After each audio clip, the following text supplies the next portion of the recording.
সমস্যাগুলো দ্রুত সমাধান দরকার। আমাদের প্রতিপক্ষ মাঠে নেমে গেছে তাদের প্রার্থীদের নিয়েই। তাদের প্রচারণা শুরু হয় ফজরের নামাজ থেকে রাত 12টা-1টা পর্যন্ত। তাদের একক প্রার্থী, কোনো গ্রুপিং নাই, কোনো লবিং গ্রুপিং, বিশেষ করে কোনো গ্রুপিং নাই। তারা একজনের পক্ষে ভোট চাচ্ছে এবং মোটামুটি জনগণের দ্বারে দ্বারে পৌঁছাচ্ছে। বিএনপির পাবনা জেলায় যে সমস্যাটা মনে হয় সেটা হচ্ছে যে একাধিক আসনে, প্রত্যেকটা আসনে একাধিক প্রার্থী নিজের নামে প্রচারণা চালাচ্ছে। এই জায়গাটাই দুর্বলতা, নিজের নামে প্রচারণা। দলের নামে প্রচারণা হলে ভালো হতো যদি কেন্দ্রের থেকে, ধন্যবাদ শাহরিয়ার সাগর, যদি কেন্দ্রে থেকে কোনোভাবেই কেউ ব্যক্তির নামে প্রচারণা করতে পারবে না। কিন্তু বাস্তবে দেখা যাচ্ছে যে প্রত্যেকটা আসনে 4জন, 5জন, 6জন, 8জনও দেখা যায়। বিশেষ করে আমাদের সাথিয়াতে বেড়া বাঘ হয়ে যাওয়াতে কিছু অংশ কমে গেছে প্রার্থীর তালিকার থেকে, কিন্তু আমাদের পাবনায় একে সবচেয়ে প্রার্থীর সংখ্যা বেশি আমার যেটা মনে হয়। এরা বিভিন্ন জায়গায় দলীয় প্রোগ্রাম করছে। দলীয় প্রোগ্রামটা হচ্ছে ব্যক্তি প্রোগ্রাম, এটা দলীয় প্রোগ্রাম মনে হয় না। মানে একজন ব্যক্তি তার অনুসারীদের নিয়ে কখনো মোটর বাইক শোভাযাত্রা, মানে জাস্ট একটা বিনোদন সেন্টার হয়ে গেছে আর কি। খালি আর যেখানে জরুরি ইম্পর্টেন্ট হচ্ছে যে মানুষের দ্বারে দ্বারে গিয়ে 2জন, 3জন, 5জনের টিম করে দ্বারে দ্বারে গিয়ে ভোটারদের বোঝানো। খালেদা জিয়ার শাসনামলের যে যে উন্নয়ন কর্মকাণ্ডগুলো ছিল, জিয়াউর রহমান বিশ্বর দরবারে যেভাবে মাথা উঁচু করে বাঁচতে শিখিয়েছিল জাতিকে, বাংলাদেশকে, সেগুলো প্রচার না করে সবাই দেখা যাচ্ছে যে বিভিন্ন যৌনসভা, বিভিন্ন খেলা উদ্বোধন, এইগুলো কাজে ব্যস্ত।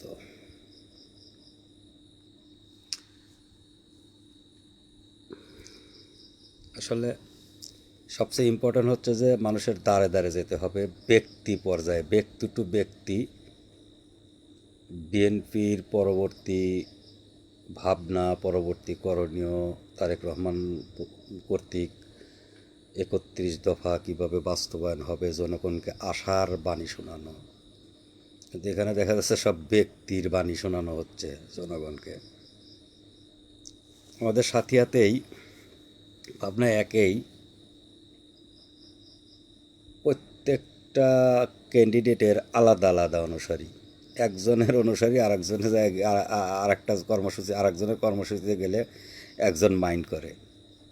অনেক সময় দ্বিধায় থাকে আর কি মানুষ, স্বতঃস্ফূর্তভাবে কোনো কর্মসূচিতে যেতে পারছে না যারা সত্যিকারের বিএনপি করে। সাপোজ আমি একজনকে, আমার ভালো লাগা থাকতেই পারে, একজন প্রার্থীর প্রতি আমার দুর্বলতা থাকতেই পারে, কিন্তু বিএনপির কর্মসূচিতে যদি সবাই অবাধ যেত এবং সেখানে যদি দ্বিধাহীনভাবে যেত তাহলে অনেক সুন্দর হতো। কিন্তু দেখা যাচ্ছে যে দ্বিধাহীনভাবে যাওয়া যাচ্ছে না। শাহিন শাহাদত, ধন্যবাদ।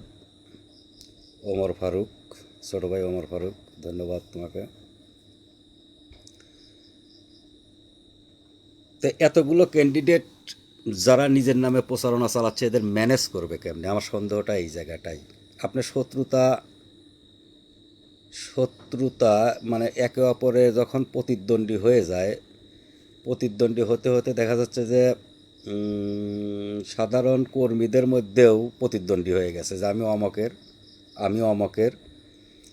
বিশেষ করে আমাদের এই অঞ্চলে দেখা যায় অমকে প্রার্থী না দিলে আমরা একবার সরাসরি বলে জামাতে ভোট দেব। এই কথাগুলো তাহলে কি করলো তারা? তারা কি বিএনপির কর্মী তৈরি করতে পারছে না নিজের কর্মী তৈরি করছে? এটা 100% সঠিক যে সে নিজের কর্মী তৈরি করছে। কারণ হচ্ছে যে সে যদি বিএনপির কর্মী তৈরি করত, নিজের বন্দনা না করাতো, তাহলে কারো মুখ থেকে এ ধরনের কথা আসার কথা না যে আমি অমককে প্রার্থী না হলে আমি জামাতে ভোট দিব। একদম পরিষ্কার কথা। এবং কিছু কিছু কমিটির লোককে দেখা যায় যারা বিএনপির বিভিন্ন অঙ্গ সংগঠনে আছে বা কমিটিতে আছে, এ ধরনের কিছু লোককে দেখা যায় তারা এই ধরনের উক্তি করে। বিষয়টা অত্যন্ত মর্মান্তিক বিএনপির জন্য এবং অত্যন্ত জটিল একটা অবস্থায় ফেলায় দিচ্ছে বিএনপিকে।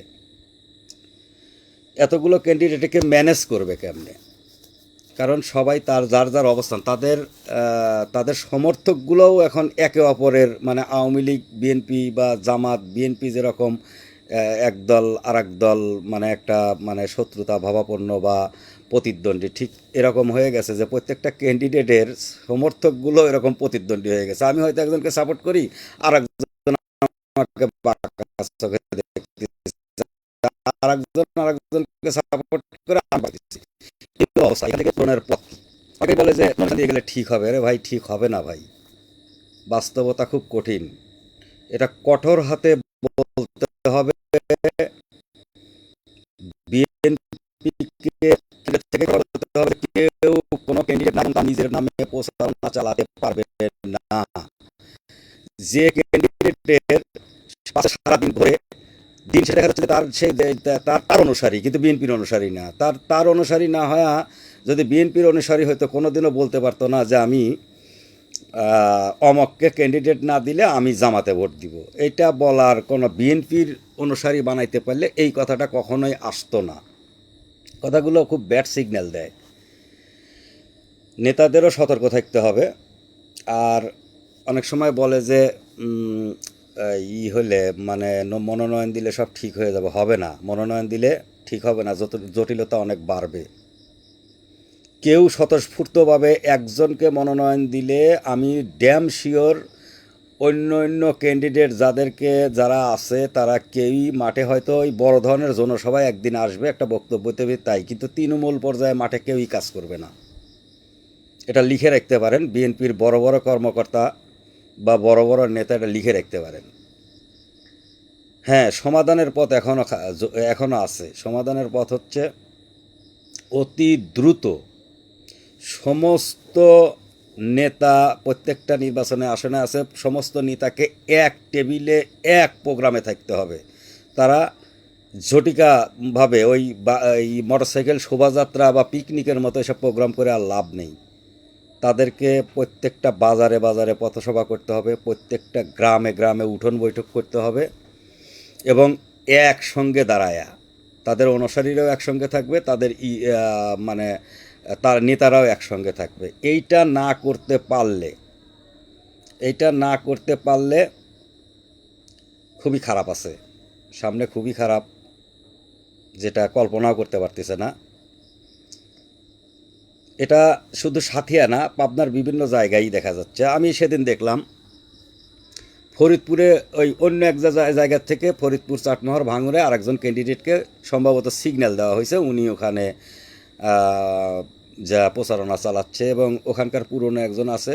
দুইটা গ্রুপের মধ্যে মানে সবচেয়ে লজ্জার বিষয় কি, আমার সাথিয়া থেকে আমি একটা পাড়াগায়, সেখান থেকে দেখলাম যে গাড়ি ভরে লোক যাচ্ছে ফরিদপুরের, মানে সাথিয়া থেকে ফরিদপুরে লোক যাচ্ছে ফরিদপুরের একজন নেতার গেঞ্জি পরে ফরিদপুরের মিটিংয়ে যাওয়ার জন্য।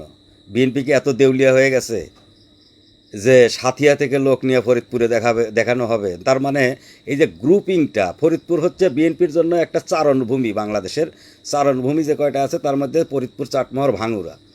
সেখানে নতুন মানে অন্য জায়গা থেকে ক্যান্ডিডেট এনে দেওয়াতে যে সমস্যাটা হয়েছে, যে ওখানে বিভক্তি এত হয়েছে যা কল্পনা করতে পারবেন না।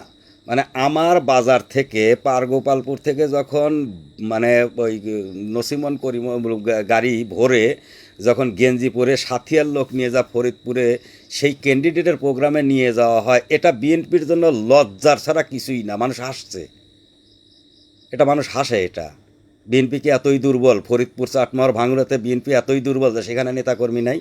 একটা নেতাকে চাপিয়ে দেওয়া হয়েছে, সে তাদেরকে কন্ট্রোল করতে পারতেছে না নেতাকর্মীদের। এটা বিএনপির জন্য হাস্যকর হয়ে দাঁড়াচ্ছে। এটা খুবই লজ্জার। মানে এটা দেখে আমার কাছে, সেদিন আমি নিজে, আমরা তিন পরিবার তিনটা প্রজন্ম বিএনপির সাথে যুক্ত। আমার বাবা সাথিয়ার বিএনপি যে কয়েকজন লোক তিলে তিলে হেঁটে হেঁটে যে কয়েকজন লোক টাবলিশ করেছে তার মধ্যে আমার বাবাও ছিলেন একজন। আমি তার সন্তান। রাজনীতি ওইভাবে অ্যাক্টিভলি কখনো করিনি, তবে কলেজ রাজনীতিতে ছাত্র সংসদ সদস্য ছিলাম, তারপরে ইউনিভার্সিটিতেও অ্যালামনি পরিষদের সেক্রেটারি ছিলাম।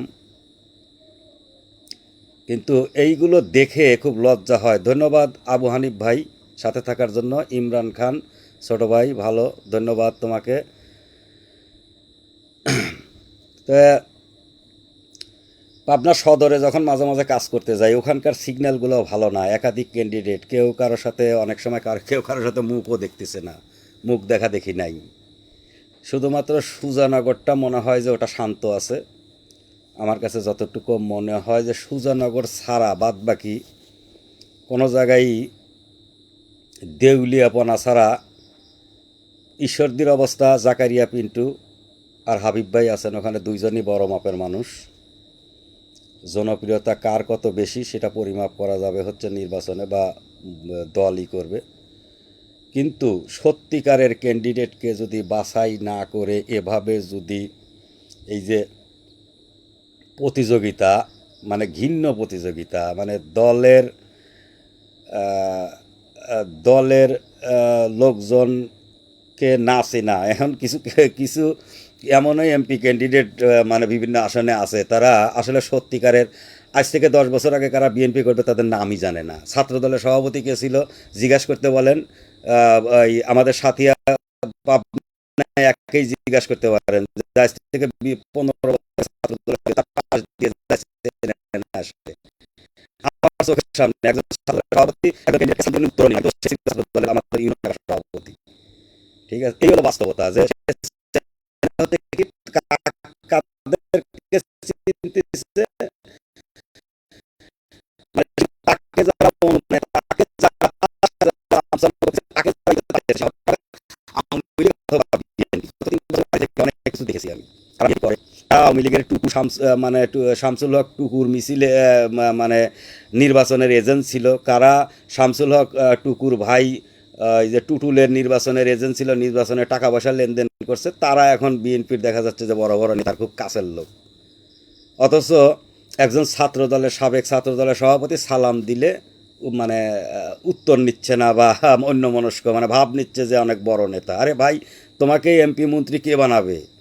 আজ থেকে 10 বছর, 15 বছর, 20 বছর আগের থেকে যারা বিএনপি লালন করে এখন পর্যন্ত বিএনপি আছে, ওরাই তোমাকে এমপি মন্ত্রী বানাতে পারে। হ্যাঁ, ওদের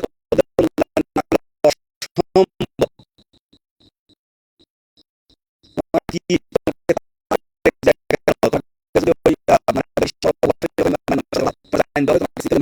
তোমার দলের লোকে শিখাবে, দলের লোককে চেনো না তুমি, বড় নেতা সাজিয়া নিজের অনুসারী বানায়া, যার অনুসারী বলে তাকে তাকে নমিনেশন না দিলে জামাতে ভোট দিবে, ওটা তো কোনো নেতাই হলো না। এটা নেতা হলো?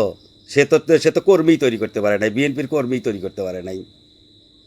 তো এই হলো সুর, এই সুর নিয়ে এই ধরনের নেতাকে দ্রুত, এই ধরনের নেতাদেরকে দ্রুত, মানে বিএনপির, আমি জানি না এদের গোয়েন্দা সংস্থা কিভাবে কাজ করে, এর চিহ্নিত করে দ্রুত এদেরকে ব্যাক টু প্যাভিলিয়ন, হয় দল থেকে বহিষ্কার করে দাও, অথবা ওই চুপ থাকতে বলা। এরা রাস্তায় হাঁটলে সমস্যা আছে, এরা রাস্তায় হাঁটলে জনগণের পালস বুঝতে হবে। আবার এমনও কিছু নেতা আছে খালি তার বাড়িতে প্রোগ্রাম করে, মানে ঘুরে ফিরে তার বাড়িতে। আরে বাপরে, কেউ কেউ বলে তারেক জিয়া নাকি তাকে নমিনেশন দিয়ে দিয়েছে, নমিনেশন তার পকেটে। এরে ভাই, তোর যদি পকেটে হয় তাহলে অন্যরা কি করতেছে? তোর পকেটে হলে, সে লোকের যদি পকেটে নমিনেশন তারেক জিয়া যদি তাকে দিয়েই থাকে, তাহলে তুমি ই করো, অন্যদের ডেকে বলো যে আমাকে জনাব তারেক রহমান আমাকে নমিনেশন দিয়েছে, আপনারা আমার সাথে আসেন, একসঙ্গে কাজ করি। তুমি তোমার মতো প্রোগ্রাম করতেছো হেডম নিয়ে, মানে খুব বাপ দেখাচ্ছ যে তোমার সাথে তারেক জিয়ার ভালো সম্পর্ক, তোমাকে তারেক জিয়ার নমিনেশন দিয়ে দিছে। আরে তারেক জিয়ার নমিনেশন, তারেক জিয়াকে এখানে ভোট দিবে নাকি? ভোট দিবে এখানকার বিএনপি। তুমি এখানে কথা বলো। মানে এই যে দাম্ভিকতা, এই যে মানে এই, আবার কোনো কোনো ক্যান্ডিডেট দেখা যাচ্ছে যে এই মানে কারো 100% নমিনেশন দিয়ে দিছে, কারো 200%, কারো 500%। আরে ভাই, দিয়ে দিলে ডাক দাও আমাদের, যে এই যে নমিনেশন দিছে আসেন, সমস্ত ক্যান্ডিডেটকে ডাক দিয়ে বলেন যে এই যে আমাকে নমিনেশন দিছে, আসেন আমরা একসঙ্গে কাজ করি। হ্যাঁ, আর যদি না দিয়ে থাকে তারা অপপ্রচার করবেন না, এর দ্বারা অপপ্রচার করলে পারে জনগণ বিভ্রান্তি হয়। তা এইগুলো খেয়াল করতে হবে। পাবনার 5টা আসন, সাথী আসনটা এমন একটা আসন, আমাদের সাথিয়াবাড়ের আসন এমন একটা আসন যেখানে যে আসন থেকে যে দল যেতে সেই দল সরকার গঠন করে। আর এখানে তো ধরেই নিছে, জামাত ইসলাম ধরেই নিছে যে তারা আসনটা পেয়ে গেছে আর কি। মতিউর রহমান নিজামীর ছেলেকে এখানে দিয়ে তারা ধরে নিছে যে তারা আসন একদম 100%, এখন খালি ডিক্লেয়ার। আর আমরা করতেছি কি, গ্রুপিং রাজনীতি করছি। এক অপরের মুখ, এক ক্যান্ডিডেটের মুখ দেখতেছি না, এক ক্যান্ডিডেটের অনুসারী এক ক্যান্ডিডেটকে অনুসারীকে দেখলেই মনে হচ্ছে যে এরা শত্রু। মানে এই অবস্থা থেকে কিভাবে উত্তরণ করবে? এটা কি সহজ? হ্যাঁ, সহজ। দ্রুত এদের সবাইকে এক টেবিলে বসাইতে হবে, এক জায়গার থেকে প্রোগ্রামে আসতে হবে, এক জায়গায় হেঁটে হেঁটে প্রোগ্রাম করতে হবে। জিয়াউর রহমান যেমন হেঁটে হেঁটে বিভিন্ন পাড়া মহল্লা, বিভিন্ন ইউনিয়ন, বিভিন্ন জায়গায় হেঁটে হেঁটে খাল খনন করছে, বিভিন্ন মানুষের দ্বারে দ্বারে গেছে, তারেক রহমান যেমন বিভিন্ন জায়গায় হেঁটেছে, এদেরকেও একজোটভাবে হাঁটতে হবে। যে বুঝে জনগণকে বুঝতে হবে যে এরা বিএনপির জন্য কাজ করতে এসে ধানের শীষের কাজ করতেছে, এরা কেউই ক্যান্ডিডেট না। যদি এরা নিজেদের ক্যান্ডিডেটের দাম্ভিকতা নিয়ে, এদের আত্মীয় স্বজনগুলো এখন এমন হয়ে গেছে, এমনও কিছু লোকজনের আত্মীয় স্বজন এমন হয়ে গেছে যে তারাও নিজেকেও এমপি মন্ত্রী ভাবা ধরে গেছে, সেলিব্রিটি ভাবা ধরে গেছে। এই জায়গা থেকে সরে আসতে হবে। হ্যাঁ, জনগণ সেলিব্রিটি বোঝে না এখন, জনগণ বোঝে যে আমার সাথে কে কাজ করবে তাকে চেনে জনগণ। বিদায় মানে বিএনপির করণীয়, বিএনপিরকে ঠিক করা উচিত। আমি একটা আমার ছোট অবস্থান থেকে ছোট্ট একজন কর্মী সমর্থক হিসেবে আমি যেটা মনে করি যে বাংলাদেশে হয়তো আমার পাবনার অবস্থান দেখে মনে হয় বাংলাদেশের অনেক জায়গায় এরকম অবস্থান চলছে। দ্রুত থামান, দ্রুত নির্দেশ দেন। তারা বলবে যে আমরা বিএনপির কর্মী, আমার মতো কর্মী বানায় দেন যে আমি কর্মী। ওই নেতা নেতা নেতা হইতে যায়, আজকে এই অবস্থা। নেতা হইতে যায়, তার অনুসারী বানাচ্ছে। যে যত তার কাছে চামচামা করতেছে তার তত দাম। আপনি ইন্টারভিউ নেন, এই পাবনার একের যতগুলো ক্যান্ডিডেট আছে ইন্টারভিউ নেন, যে আজ থেকে 10 বছর আগে বিএনপির কমিটির 5 জনের নাম বলো, আজ থেকে 20 বছর আগে বিএনপির কমিটির 10 জনের নাম বলো, আজ থেকে 30 বছর আগে বিএনপির ক্যান্ডিডেটের 5 জনের নাম বলো, দেখবে বলতে পারবে না। যে লোকটা তার নির্বাচনী এরিয়ায় বিএনপির হিস্টোরি জানে না, সে কিভাবে বিএনপির রাজনীতি করে কিভাবে? হ্যাঁ, এটা কি সম্ভব? বিএনপির হিস্টোরি জানতে হবে, যে নির্বাচনী আসনে যে দাঁড়াবে তাকে জানতে হবে বিএনপির হিস্টোরিটা কি, এখানে কিভাবে বিএনপি এসেছে। হ্যাঁ, এখানে এই পাবনা 1 আসনে আমার নিজে দেখা, যখন 1991 সালের নির্বাচনে, তখন ছোট ছিলাম কিন্তু বুদ্ধি টুদ্ধি খুবই মোটামুটি বোঝার মতো বুদ্ধি হয়েছে। আওয়াল মির্জা ক্যান্ডিডেট বিএনপির, খুবই দুর্বল বুদ্ধ একজন মানুষ আমাদের বাজারে আসলো, অনেক বয়োবৃদ্ধ, হয়তোবা সে একসময় বিএনপির বড় কিছু ছিল, জানি না, থাকতেও পারে। তো ওনাকে ক্যান্ডিডেট দিলেন, ক্যান্ডিডেটটা অনেক দুর্বল মানের মনে হচ্ছিল। শেখ হাসিনা যখন মানে বিভিন্ন সময়ে যখন প্রকাশ করে ফেললেন যে বিএনপি কিছুই না, তাদের দাম্ভিকতায় মানে মন্ত্রী পরিষদ গঠন করে ফেলাইছে নির্বাচনের আগে, অমক তমক হেন তেন, সে অনেক কিছু করে ফেললো। তখন রাতের অন্ধকারে আমার আব্বার কাছে, তখন হেঁটে হেঁটে আসা লাগতো, আব্বার কাছে খবর আসলো, আমার বাবার কাছে খবর আসলো যে আওয়ামী লীগ ঠেকাইতে হবে। এই আওয়ামী লীগ ঠেকাইতে যা মতিউর রহমান নিজামীকে এমপি বানানো হলো। বিএনপি তখন অঘোষিত লিয়াজুতে রাতের অন্ধকারে এক রাতে অঘোষিত লিয়াজু করলো, আমরা সবাই ওই তখন দাঁড়িপাল্লায়, এই যে মতিউর রহমান নিজামীর আবির্ভাব হলো। তাছাড়া এখানে ওই আবির্ভাব না হলে জামাতের এই প্রভাবটা হতো না। আমি দেখছি মৌলানা মতিউর রহমান নিজামী আমাদের মাদ্রাসার পারগলপুর মাদ্রাসায় যত প্রোগ্রামে হোক এখানে আসতো, তার সাথে পার্সোনাল সম্পর্ক, এবং আমাকে দেখলেই চিনতো, তার সাথে অনেক কথা বলার সুযোগ হয়েছে। কিন্তু সে জানতো যে আমরা বিএনপি পরিবারের লোক, পাশাপাশি অনেক সময় তার সাথে কথা বলতে হয়েছে। কিন্তু 2001 সালে মঞ্জুর কাদেরকে এখান থেকে মানে ফেল করানোর মতো অবস্থান কারো কোনো শক্তির ছিল না। এই জোট করতে যে মঞ্জুর কাদেরকে বলি দেওয়া হলো, জামাতের উত্থান হলো। সালে জামাতকে মানে জামাতকে অঘোষিতভাবে সমর্থন দেওয়ার পর কি হয়েছে? বিএনপির 5 পয়সার উপকার হয় নাই, বরঞ্চ বিএনপি দিনে দিনে বিলীন হয়ে গেছে। ওরা কাউকে টাকা দিয়ে কিনেছে, কাউকে বিভিন্নভাবে, আমার দেখা তো এগুলো জিনিস, কাদের কাদের কারা কারা মানে জামাতে যোগ দিছে ওই সময়, কাদেরকে হাত করছে, কাদেরকে কি করছে, কি মানে কিভাবে কারো দারিদ্রতার সুযোগ নিছে, কারো নিছে, এগুলো দেখা জিনিস আমাদের, এগুলো বলে লাভ নেই। এখন অনেকেই দাম্ভিকতা করে, জামাতকে মানে মনে করে যে আমরা অনেক কিছু হয়ে গেছি। 2001 সালে যদি বিএনপি যদি জোটে ভোট না দিত, আজকে জামাত হয়তো সাতিয়াবেড়া থেকে বিলীন হয়ে যেত, এই সমস্ত দাম্ভিকতা থাকতো না। মতিউর রহমান নিজামীকে যে ছাড় দিয়ে মঞ্জুর কাদেরকে যে বলিটা দেওয়া হয়েছে, ওখানে মঞ্জুর কাদেরকে 2001 সালে এমন অবস্থান ছিল, স্বতন্ত্রে দাঁড়ালে পরে কোনো কোনো মার্কা ছাড়া দাঁড়ালে পরে ওইখান থেকে এমপি হয়ে যেত সে, মতিউর রহমান মেজর মঞ্জুর কাদের। কিন্তু দলীয় স্বার্থে সে ছাড় দিছে। সেই ছাড় দেওয়ার পর কি হয়েছে কোনো দিন আমি দেখিনি, কোনো দিন মানে জোটের এমপি হয়ে জামাত ইসলাম এখানে জোটের এমপি, কিন্তু কোনো বিএনপি বলার জন্য নাই যে কোনো বিএনপিকে কোনো রকমের সহযোগিতা করছে, বরঞ্চ জামাতকে যেভাবে পারা যায় সেইভাবে এখান থেকে বিভিন্নভাবে উঠে আনার চেষ্টা করছে, বরঞ্চ বিএনপির উপর বুলডোজার চলছে।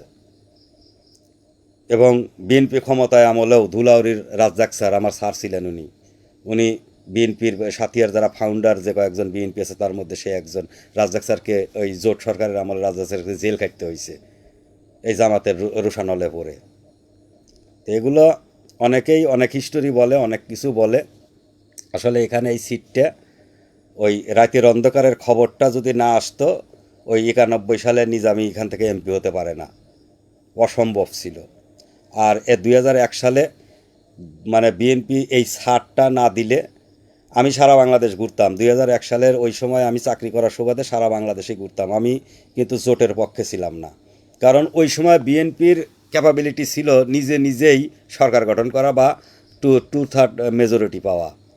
কিন্তু এই জামাতকে ঘাড়ে তুলে বিএনপি কিন্তু খেসারত কম দেয় নাই। আজকে অনেক বড় বড় কথা শোনা যায়, অনেকেই বলে যে মানে 2 মিনিট লাগবে বিএনপিকে করতে, শেখ হাসিনাকে তাও সময় লাগছে, বিএনপিকে সময় লাগবে না, 3 মিনিট লাগবে, 5 মিনিট লাগবে। সেদিনকে সাথিয়ার এক নেতা, মানে এক জানি না কত বড় মাপের নেতা, আমার কাছে মনে হলো পুচকে একটা মানুষে বললো 5 মিনিট সময় দিছে আর কি। হ্যাঁ, এটা কি হয়েছে, বিএনপির ভুলের জন্য এগুলো, এইগুলোর কথা শুনতে হচ্ছে। বিএনপি যাদের জন্য, বিএনপি জামাত, যে জামাতকে ঘাড়ে তুলে বিএনপি 17 বছর শেখ হাসিনা আন্তর্জাতিক অঙ্গনকে বোঝাতে সক্ষম হয়েছে, গত 17 বছর 18 বছর ধরে সক্ষম হয়েছিল যে বিএনপি আর জামাত একই রকমের দল। এই এইটার খেসারত বিশ্বকে বুঝাইতে অনেক সময় লাগছে বিএনপির। হ্যাঁ, আর আজকে কত বড় বড় কথা শোনা যায়, কত বড় বড় মানে এখনকার যে নেতারা আছে তারা হয়তো এত হিস্টোরি, অনেকেই আছে যারা 91 সালে যাদের জ্ঞানও হয় নাই বা ল্যাংটা মানে ল্যাংটা বয়সের, যখন ছোট বয়স ছিল, তারা এখন বিএনপি সম্পর্কে যে সমস্ত মানে হতা লাগে এদেরকে তুলে আনছে, একদম বিএনপি হাতে ধরে তুলে নিয়ে আসছে। এবং তোমাদেরকে এমপি মন্ত্রী দেওয়াতে বিএনপির যে খেসারতটা দিতে হয়েছে, বিএনপি হয়েছে, হ্যাঁ, না। যাই হোক, অন্য কথা নাই বল, নিজ দলের প্রসঙ্গে যেটা বলছি সেটা হচ্ছে যে অতি দ্রুত জয়নুল আবেদিন, ধন্যবাদ ভাই। শাহিন আলম, ধন্যবাদ, ধন্যবাদ সাথে থাকার জন্য। বিএনপির রাজনীতি ঠিক করতে হলে, বিশেষ করে পাবনা, অন্য জায়গায় কী অবস্থা আছে জানি না, আন্দাজে কথা বলেও লাভ নেই। পাবনার রাজনীতি আমার ছোট পরিসরে, আমি বিভিন্ন উপজেলায় আমাকে মানে দলীয় কাজেই একটু একটু করে ঘুরতে হয়, সেখান থেকে যে মেসেজগুলো আসে, এক সুজানগর ছাড়া, সুজানগরের আমি কোনো ওই রকম কোনো কমপ্লেন আমার চোখে আসে নাই, চোখে পড়ে নাই বা কানেও আসে নাই। কিন্তু প্রত্যেকটা আসনে এক নেতা আর এক নেতার প্রতি যে শত্রুতা জন্ম হয়েছে, আর প্রত্যেকটা নেতার যে একাধিক, প্রত্যেকটা আসনে একাধিক ক্যান্ডিডেটের যে অনুসারীগুলো তৈরি হয়েছে, তারা কেউই বিএনপির অনুসারী বানাইতে পারে নাই, তাদের অনুসারী বানাইছে। এটা বিএনপির জন্য ভয়ঙ্কর, অবশ্যই ভয়ঙ্কর এটা বিএনপির জন্য। যে তা না হলে পারে যে অমক ক্যান্ডিডেটকে না দিলে আমি জামাতে ভোট দেবো, এই সাউন্ডটা বিএনপির জন্য ভালো না, অবশ্যই ভালো না। এই সাউন্ড কিভাবে দূর করবে, কি করবে, সেটা বিএনপির ঊর্ধ্বতন কর্তৃপক্ষদের বিষয়। আমাদের রিজভী সাহেব আছেন, উনি শুধু একটা বিবৃতি দিয়ে দেয়, মানে উনি তো বিবৃতি ছাড়া আর কিছু আমি ওনার দেখি না আর কি। উনি এত পাণ্ডিত্য, ওনার দলের জন্য এত কিছু আমি ছোটোবেলার থেকেই দেখে আসতেছি। উনি খালি বিবৃতি হিসেবেই, আমি ওনাকে বিবৃতি ম্যান হিসেবেই চিনি। উনি উনি কি ওখানে বসে থেকে কাজ করতে পারে না? যে প্রত্যেকটা থানায়, প্রত্যেকটা ইউনিয়নে, প্রত্যেকটা ইয়েতে বিএনপির 10 বছর আগের কমিটিগুলোর লোকজনকে শনাক্ত করে করে তাদের কাছ থেকে ডাটা নিতে পারে না? এটা কি সম্ভব? এটা কি অসম্ভব কিছু? আজ থেকে 20 বছর আগে যারা কারা কারা মানে এখন থেকে 10 বছর আগের থেকে আরও 20 বছর, মানে গত 20 বছরের কারা কারা কমিটিতে ছিল, তারা কারা কারা বেঁচে আছে, কারা ছাত্র ছিল, যুব দলে ছিল, তারা এখনও বিএনপির সাথেই আছে। এই রকম লোকগুলো বাঁচলেই, এরকম লোকগুলো বেছে বেছে জিজ্ঞাসা করলেই তো পাওয়া যায় যে আসলে বিএনপির বর্তমান অবস্থা কী। কারণ বিএনপি যারা করে দীর্ঘদিন ধরে, তারা বিএনপিকে কোনোদিন ঠকাবে না, বিএনপির কখনোই অমঙ্গল করবে না। যারা উড়ে এসে জুড়িয়ে বসছে, এদের কাছেই বিএনপি অনিরাপদ। অনেকেই আসছে যাদের আপনি দেখেন না, ক্যান্ডিডেটদের দেখেন তাদের আয়ের উৎস কোথায় কি। তারা শেখ হাসিনার আমলে তারা চলতে পারতো না, তাদের কারো পকেট খরচ নাই, এ জায়গা ধর্না দেওয়া লাগতো, ও জায়গা ধর্না দেওয়া লাগতো। আজকে তাদের কোটি কোটি টাকা, তাদের আলিশাইন গাড়ি, বাড়ি, প্রতিদিন বাড়িতে রং হচ্ছে, বিল্ডিং হচ্ছে, এটা হচ্ছে, ওটা হচ্ছে, ছেলে মেয়েদের রং সং বদলে গেছে, আত্মীয় স্বজনের রং সং বদলে গেছে। আরে ভাই, আলাদিনের রাগ হয়েছে নাকি? এরাই স্বার্থ, এরাই হলো স্বার্থের জন্য বিএনপি করে, নিজের স্বার্থের জন্য। এটা কি মহাজ্ঞানী হতে হয়, পণ্ডিত হতে হয় যে মানে একটা জিনিস জানার জন্য কি মহাপণ্ডিত হওয়ার দরকার আছে? হ্যাঁ, বংশসূত্রে কি দেখেন, তাদের তাদের পূর্বপুরুষদের দেখেন, জমি জমার হার দেখেন, হ্যাঁ, তাদের পূর্বের কাজগুলো দেখেন, বর্তমান তারা কিভাবে এত টাকার মালিক হয়, এগুলো দেখলেই তো হয়। এই টাকা মানে কামাই করতেছে ধান্দা করে, আর নিজের অনুসারী বানাচ্ছে, দলের অনুসারী হচ্ছে না। এই জন্য আমি বলতেছি যে এরা মহাপণ্ডিত হতে হয় না। বিএনপি এগুলো বাইর করার জন্য মহাপণ্ডিত হওয়ার দরকার নাই, চোখ কান খোলা থাকলেই হয়। বিএনপিকে ভালোবাসি, বিএনপির সাথেই আছি 3 প্রজন্ম ধরে, বিএনপিকে ভালোবাসি এবং বিএনপির জন্যই কাজ করছি এবং করে যাব ইনশাল্লাহ, যদি আল্লাহ তৌফিক দেয়। তবে দলকে শেষ কথা বলবো, পাবনার 5টি আসনে যেখানে যেখানে একাধিক ক্যান্ডিডেট আছে, তাদেরকে এক কাতারে বসায়া এক জায়গার প্রোগ্রাম করতে বলেন, জনগণের দ্বারে দ্বারে যাইতে বলেন। ওই মোটর শোভাযাত্রা, ওই বড় বড় ওই টাকা পয়সা দিয়ে ভ্যান ভাড়া করে, লসিমন করিমন ভাড়া করে বড় শোডাউন দেখান যায়, এটা সম্ভব, এটা দেখানো কোনো ব্যাপারই না। মানে আমারও একটা মানে ফেসবুকে পোস্টার আছে, আমি নিজেও একজন ক্যান্ডিডেট। তার মানে কি আমার টাকা নাই, আমি জনসভা করতে পারি না। কেউ আমাকে আজকে 20,000 টাকা দেন, কালকে আমি দেখেন 10,000 লোকের প্রোগ্রাম দেখাই দিচ্ছি। এটা কোনো ব্যাপারই না। যদি কেউ চ্যালেঞ্জ নেন, বলেন আমাকে আজকে 20-30 হাজার টাকা দিবেন, কালকে আমি 10-15 হাজার লোকের আমি প্রোগ্রাম দেখাই দিচ্ছি। তো টাকার প্রোগ্রাম আর বাস্তব প্রোগ্রাম এক না। এই জন্য বাস্তবতার দিক থেকে, বাস্তবতা বিবেচনা করে একাধিক ক্যান্ডিডেটকে, মানে একাধিক এই নিজের স্বঘোষিত প্রার্থী, আমার মতো স্বঘোষিত প্রার্থী একাধিক না রেখে, প্রার্থী কেউ প্রার্থীর পরিচয় দিলেই, প্রার্থিতার পরিচয় দিলেই তাকে একদম বহিষ্কার করে দেন। কাজ করতে পারেন যে কর্মী হিসেবে কাজ করা যায়। আর কমিটিগুলো দেখেন, এই যে নতুন নতুন যারা কমিটি করার দায়িত্ব দিচ্ছেন, তারা দেখেন কী কী করছে কমিটির ভিতর।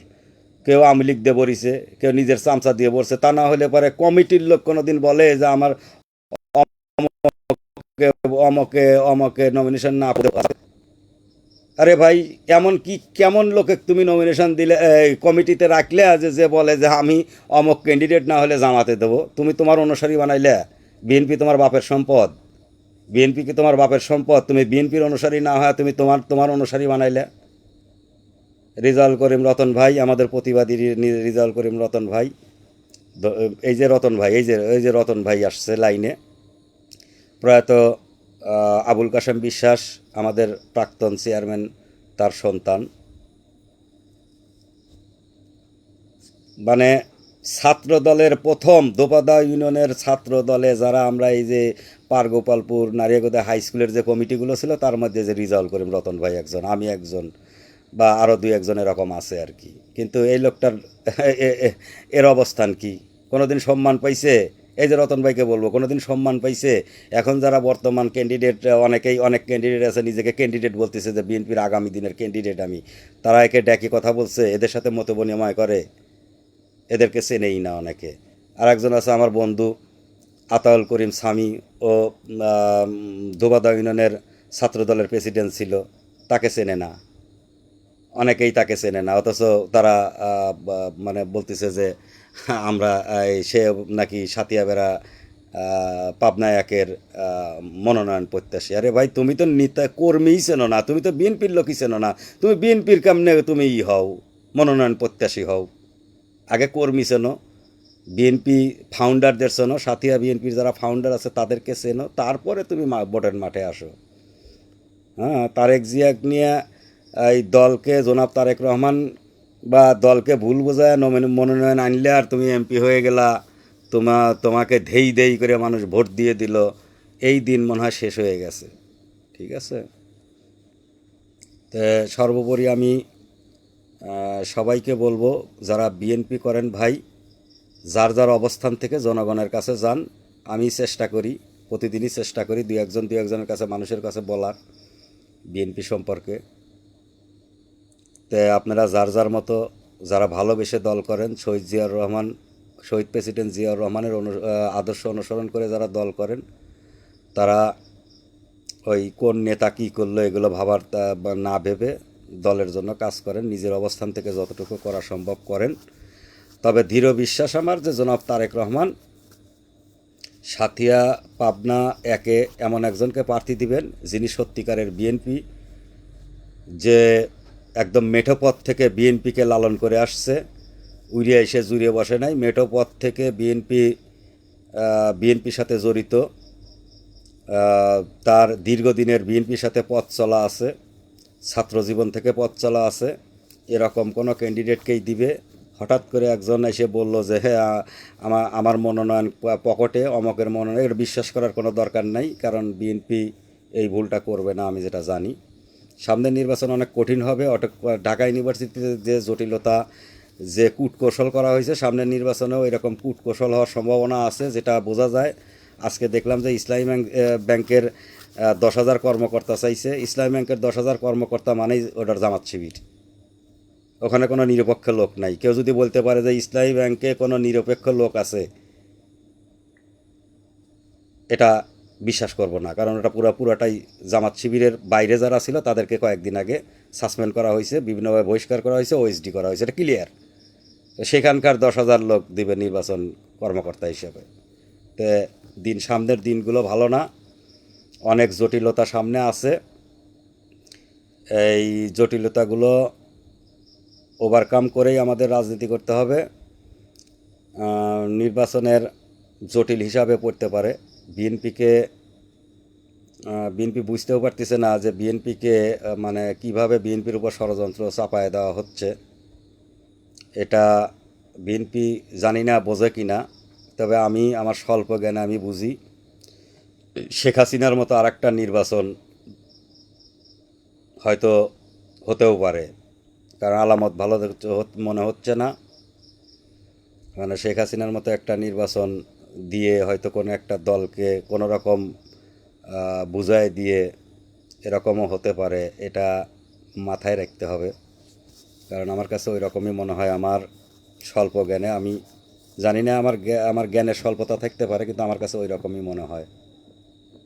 কারণ হচ্ছে যে একটা দলের, বিশেষ করে জামাত শিবিরের যে দাম্ভিকতা, মানে এদের দাম্ভিকতা দেখে এটাই মনে হয় যে তারা প্রশাসনে একটা প্রভাব আছে, সে প্রভাবটা কাজে লাগাচ্ছে তারা, এবং তাদের দাম্ভিকতা দেখে এরকমই মনে হয় যে তারা ধরেই নিছে যে তারা ক্ষমতায়। তো এটা মাথায় নিয়ে বিএনপিকে চলতে হবে। আর পরিশেষে বিএনপিকে যেটা বলবো সেটা হচ্ছে যে বিভিন্ন জায়গায় যে একাধিক ক্যান্ডিডেট হিসাবে যারা স্বঘোষিত ক্যান্ডিডেট ডিক্লেয়ার দিচ্ছে যে আমি বিএনপির প্রার্থী, কেউ কেউ বলতেছে তারেক জিয়া আমাকে একদম বলেই দিছে 100%, অনেকেই বলতেছে তার নাকি নির্বাচনও করে দিয়ে যাবে তারেক জিয়া, তার জনপ্রিয়তার দরকার নাই, সে তাকে তারেক জিয়া এসে নির্বাচন করে দেবে, এরকম কথাও আমি কানে শুনছি এবং ক্যান্ডিডেটের কাছ থেকেই শুনেছি এ ধরনের কথা। যে তারেক জিয়া ওটা ব্যাপার না, তার প্রোগ্রাম টোগ্রাম দরকার নাই, তারেক জিয়া নিজে নির্বাচন করে দিয়ে যাবে। আরে ভাই, তোমাকে তো চেনেই না জনগণ, ঠিক আছে? তো এই সমস্ত দাম্ভিকতার লোকজনকে দ্রুত থামান, দ্রুত থামায়া এদেরকে বলেন দাঁড়ে দাঁড়ে যাইতে, জনগণের কাছে যাইতে, আমাদের যে 31 দফা আছে সেটা জনগণকে তুলে ধরতে এবং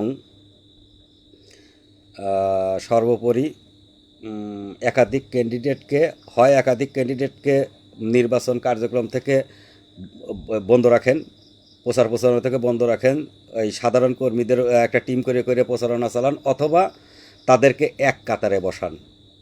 তাছাড়া এক কাতারে এখনই না বসাইতে পারলে জটিলতা বাড়বে, হঠাৎ মনোনয়ন কাউকে দিলে জটিলতা অনেক বাড়বে, সেক্ষেত্রে এই সুযোগটা আমাদের প্রতিপক্ষ নিয়ে নিবে।